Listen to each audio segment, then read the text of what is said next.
Good morning प्यारे बच्चों। Online शिक्षण के क्रम में आज हम इतिहास विषय का अध्ययन करेंगे कक्षा 12 के बच्चों के लिए। तो इतिहास हम शुरू करते हैं। तो इतिहास तो आप लोगों ने पहले भी पढ़ा है, थोड़ा सा पहले इंट्रोडक्शन हो जाए उसका कि इतिहास है क्या चीज़। इतिहास 3 शब्दों से मिलकर बना है। इतिहास 3 शब्दों से मिलकर बना है। इति धन हा धन आस,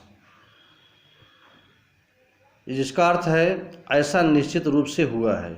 ऐसा निश्चित रूप से हुआ है मतलब कोई भी घटना निश्चित रूप से घटी है तभी वो इतिहास में लिखा गया है। इस प्रकार इतिहास क्या है? अतीत को जानने का एक साधन है। इतिहास क्या है? अतीत मतलब जो बीता हुआ आपका समय है उसको जानने का क्या है? एक साधन है। किसी समाज या राष्ट्र के इतिहास के अध्ययन के द्वारा हम उस समाज या राष्ट्र के अतीत को जान सकते हैं। मतलब अगर इतिहास ऐसा विषय है जो अतीत काल में घटी हुई घटनाएं हैं उसके विषय में हमको जानकारी देता है। प्रत्येक देश अथवा राष्ट्र की अस्मिता की पहचान उसकी संस्कृति और सभ्यता से की जाती है। मतलब किसी भी राष्ट्र की, किसी भी देश की अस्मिता की पहचान कैसे होती है? उसकी संस्कृति और सभ्यता से। मतलब उसकी सभ्यता और संस्कृति किस प्रकार से है उससे पता चल जाता है कि वो देश कैसा है। तो यहाँ सभ्यता और संस्कृति 2 शब्द आता है। सभ्यता और संस्कृति। सभ्यता क्या है और संस्कृति क्या है? तो संस्कृति क्या है? इसके अंतर्गत मानव के समस्त क्रियाकलाप आते हैं। समस्त क्रियाकलाप मतलब जो भी मनुष्य क्रियाकलाप करता है वो सब क्या है? संस्कृति। खान पान रहन सहन ये सब क्या है? उसकी कल्चर संस्कृति है। जबकि सभ्यता क्या है? जो उसके भौतिक पहलुओं पर, मतलब जो मनुष्य अपने सुख सुविधा के लिए है, जो मनुष्य अपने सुख सुविधा के लिए व्यवस्थाएं करता है वही उसकी क्या कहलाता है? सभ्यता। मतलब वो कितनी भी अच्छी व्यवस्थाएं उसके अंदर हैं, कितना अच्छे से अच्छा व्यवस्था कर ले रहा है, उसका यही मतलब पता चलता है कि उसकी सभ्यता कैसी है। तो अर्थात संस्कृति अंतर्गत मानव के समस्त क्रियाकलाप आते हैं। संस्कृति के अंतर्गत संस्कृति, एक संस्कृत होता है, एक संस्कृति। संस्कृत एक हमारी देवभाषा है, देववाणी है। और संस्कृति क्या है? कल्चर। मतलब मानव का क्रियाकलाप रहन सहन ये सब क्या है? उसका कल्चर। तो संस्कृत के अंतर्गत मानव के क्रियाकलाप आते हैं और सभ्यता के अंतर्गत उसके भौतिक जो सुख सुविधाएं हैं वे सब आती हैं। तो प्राचीन काल में भारत के विशाल उपमहाद्वीप को भारतवर्ष अर्थात भारतों की भूमि के नाम से जाना जाता था। तो भारत के विषय में तमाम विचार लोगों ने दिए हैं कि भारत को किसने भारत कहा, किसने इंडिया कहा। तो हम इतिहास को सुविधा के अनुसार 3 भागों में विभाजित करते हैं। इतिहास को 3 भागों में विभाजित किया गया है: प्राचीन काल, मध्यकाल और आधुनिक काल। तो कक्षा 12 में जो शुरुआत है वो प्राचीन काल से है। तो प्राचीन काल में है, हम पहला चैप्टर है ईंट मनके तथा अस्थियाँ। ईंट मनके तथा अस्थियाँ मतलब उसमें पहला है हड़प्पा सभ्यता। हड़प्पा सभ्यता। तो हड़प्पा सभ्यता के विषय में जानने से पहले हम थोड़ा सा पीछे चलते हैं। जब अंग्रेज भारत में प्रभुत्व स्थापित कर लिए थे और अपनी सुविधा के अनुसार यहाँ पे विकास कर रहे थे, तो उसी क्रम में उन्होंने एक योजना बनाई थी, रेल योजना। और रेलों का विस्तार हो रहा था और रेलों के विस्तार के लिए पटरियाँ बिछाई जा रही थी। उसी समय जब पटरी बिछाई जा रही थी तो मिट्टी खोद खोद के पटरी पर डाला जा रहा था। तो एक ऊंचा सा टीला था, वहाँ का जो रेलवे विभाग के लोग थे कहें वहाँ से मिट्टी खोद के ले आइए और पटरी पर डालिए। जब वहाँ पे मिट्टी खोदना शुरू किए तो वहाँ पता चला कि नीचे तमाम से भवन के अवशेष मिलना शुरू हो गए। तो ये सूचना दी गई पुरातत्व विभाग को। पुरातत्व विभाग के सर्वेक्षण के लोग आए और उसको देखे और वहाँ पे उत्खनन कार्य शुरू किए। तो वर्ष 1924 में दयाराम साहनी तथा रखालदास बनर्जी की खोजों के आधार पर जॉन मार्शल ने इस सभ्यता की खोज की घोषणा की। भारतीय पुरातत्वविद सर्वेक्षण के डायरेक्टर जनरल को भारतीय पुरातत्व का जनक कहा जाता है। इस सभ्यता भारत, पाकिस्तान तथा अफगानिस्तान में फैली हुई थी। मतलब जो हड़प्पा की सभ्यता थी वो भारत, पाकिस्तान और अफगानिस्तान तक क्या हुई थी, फैली हुई थी। तो इस सभ्यता का काल 2600 से 1900 ईसा पूर्व तथा इससे पूर्व था। पाश्चात्य की संस्कृति को आरंभिक तथा परवर्ती हड़प्पा सभ्यता कहा गया है। इसकी मुहरें सही वास्तु स्थिति का बोध कराती हैं। सेल खड़ी पत्थर पर लिखी लिपि को आज तक नहीं पढ़ा जा सका है। यह लिपि चित्रात्मक है। मतलब वहाँ पे जो लिपि थी कैसी थी, चित्रात्मक। मतलब वहाँ के लोग अभिव्यक्त करते थे अपनी भावनाओं को अभिव्यक्त करने का माध्यम क्या बनाए थे, चित्रों के माध्यम से। चित्रों के माध्यम से अपनी लिपि को लिखते थे और उसी से अपने भावनाओं को व्यक्त करते थे।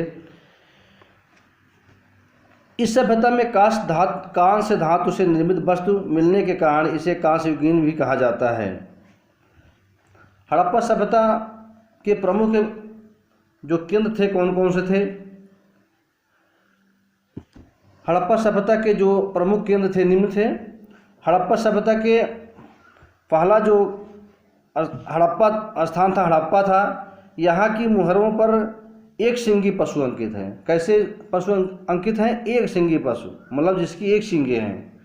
तथा यहाँ शव उत्तर से दक्षिण की दिशा में दफनाए जाते थे। यहाँ पे शव कैसे दफनाए जाते थे? उत्तर से दक्षिण दिशा में। और एक अगला जो स्थान है हड़प्पा काल का है मोहनजोदड़ो। इसे मृतकों का टीला कहा जाता है। मृतकों का टीला कहा जाता है। क्यों कहा जाता है? क्योंकि जब यहाँ पे खोदाई शुरू हुई तो यहाँ पे बहुतायत मात्रा में कंकाल मिले हैं, मनुष्य के कंकाल। इसीलिए इसे कहा गया मृतकों का टीला। एक स्थान और है कालीबंगा जो राजस्थान में है इस समय। यहाँ का नगर दुर्ग समानांतर चतुर्भुजाकार है तथा यहाँ अलंकृत ईंटों का उपयोग हुआ है। कैसी ईंटों का उपयोग हुआ है? अलंकृत ईंटों का। यहाँ सबसे प्रमुख क्या चीज़ें मिली हैं जो यहाँ का साक्ष्य है? जुते हुए खेत। कैसे? जुते हुए खेतों का साक्ष्य कहाँ से मिलता है? कालीबंगा से। जैसे जब खेत को जुताई की जाती है तो जो पीछे चिन्ह बनता जाता है उसी को हम बोलते हैं खुदाई के साक्ष्य जो मिले वहाँ पे। तो इसी तरह से एक स्थान है लोथल। लोथल में क्या मिला है? गोदीबाड़ा। तो गोदीबाड़ा क्या है? जहाँ पे पानी की जहाज़ें आके रुकती थी। इसका मतलब है कि हड़प्पा काल में यातायात का साधन जलमार्ग भी था। मतलब जल के माध्यम से भी व्यापार होता था। इसका मतलब है उनका विदेशों से भी व्यापार निश्चित रूप से रहा होगा। तभी तो समुद्रों के, और लोथल एकदम समुद्र के किनारे है। और गुजरात कहाँ पे स्थित है वर्तमान में? गुजरात में। तो इसका मतलब है जल मार्ग से भी उनका व्यापार होता रहा होगा। अगला स्थान है, एक स्थान है चंद्रों। यहाँ पे विशेषता है कि यहाँ पे अधिकतर श्रृंगार की वस्तुएं मिली हैं। किसकी वस्तुएं मिली हैं? श्रृंगार की। तो जो बेंटी वॉक्स होता है, जो औरतों का श्रृंगारदान होता है, कहाँ से मिला है? चंद्रों से। तो इस तरह से कई स्थान हैं जहाँ जो हड़प्पा सभ्यता से प्राप्त हुए हैं, जिनके विषय में हम पढ़ेंगे। और हड़प्पा सभ्यता जब इसका उत्खनन नहीं हुआ था, इसके पहले हम लोग जानते थे आर्य सभ्यता या वैदिक काल से ही हमारा मतलब जीवन का आरंभ कहाँ से हुआ है, वैदिक काल से। पाषाण काल के बाद सीधा हम कहाँ पढ़ते थे, वैदिक काल। लेकिन जब हड़प्पा की खुदाई हुई तो उससे निश्चित हो गया कि वैदिक काल के पहले भी एक सभ्यता रही थी जिसका बहुत अच्छे ढंग से विकसित अवस्था में थी। क्योंकि वह जो हड़प्पा की व्यवस्था मिली है वो आज के नगरों से भी अच्छी व्यवस्था थी।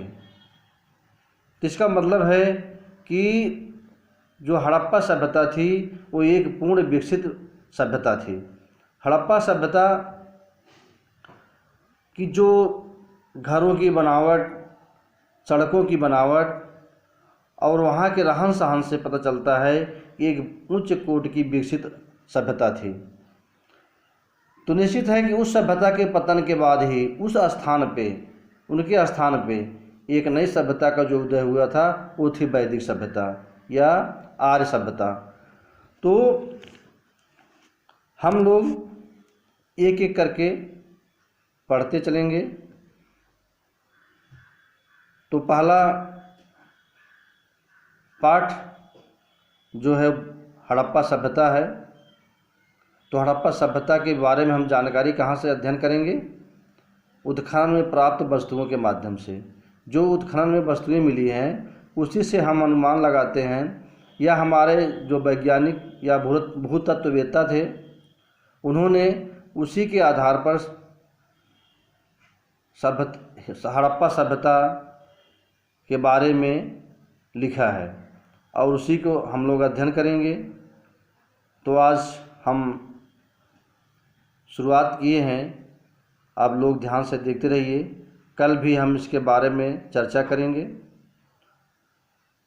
क्योंकि ज़्यादा बड़ा वीडियो बन जा रहा है तो भेजने में भी समस्या हो रही है, आप लोगों को लोड करने में ज़्यादा MB ख़त्म हो रहा है। इसलिए थोड़ा थोड़ा करके हम लोग ज्ञान प्राप्त करेंगे। और जब तक लॉकडाउन चल रहा है आप लोग घर में रहिए और सार्वजनिक स्थानों पर जाने से बचिए।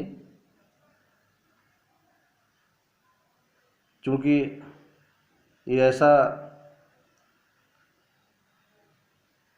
जो वायरस आया है इसका एक ही उपाय है, सोशल डिस्टेंसिंग।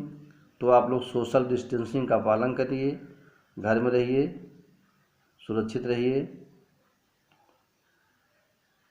कोई परेशानी हो तो आप लोग कांटेक्ट कर सकते हैं, या जो ग्रुप बना है उससे अपने कमेंट लिख सकते हैं, उस पर विचार किया जाएगा और बढ़िया से बढ़िया आप लोगों को सुविधा जो हो सकेगी हम लोग व्हाट्सएप के माध्यम से करेंगे। आप लोग पढ़िए और घर में रहिए। धन्यवाद।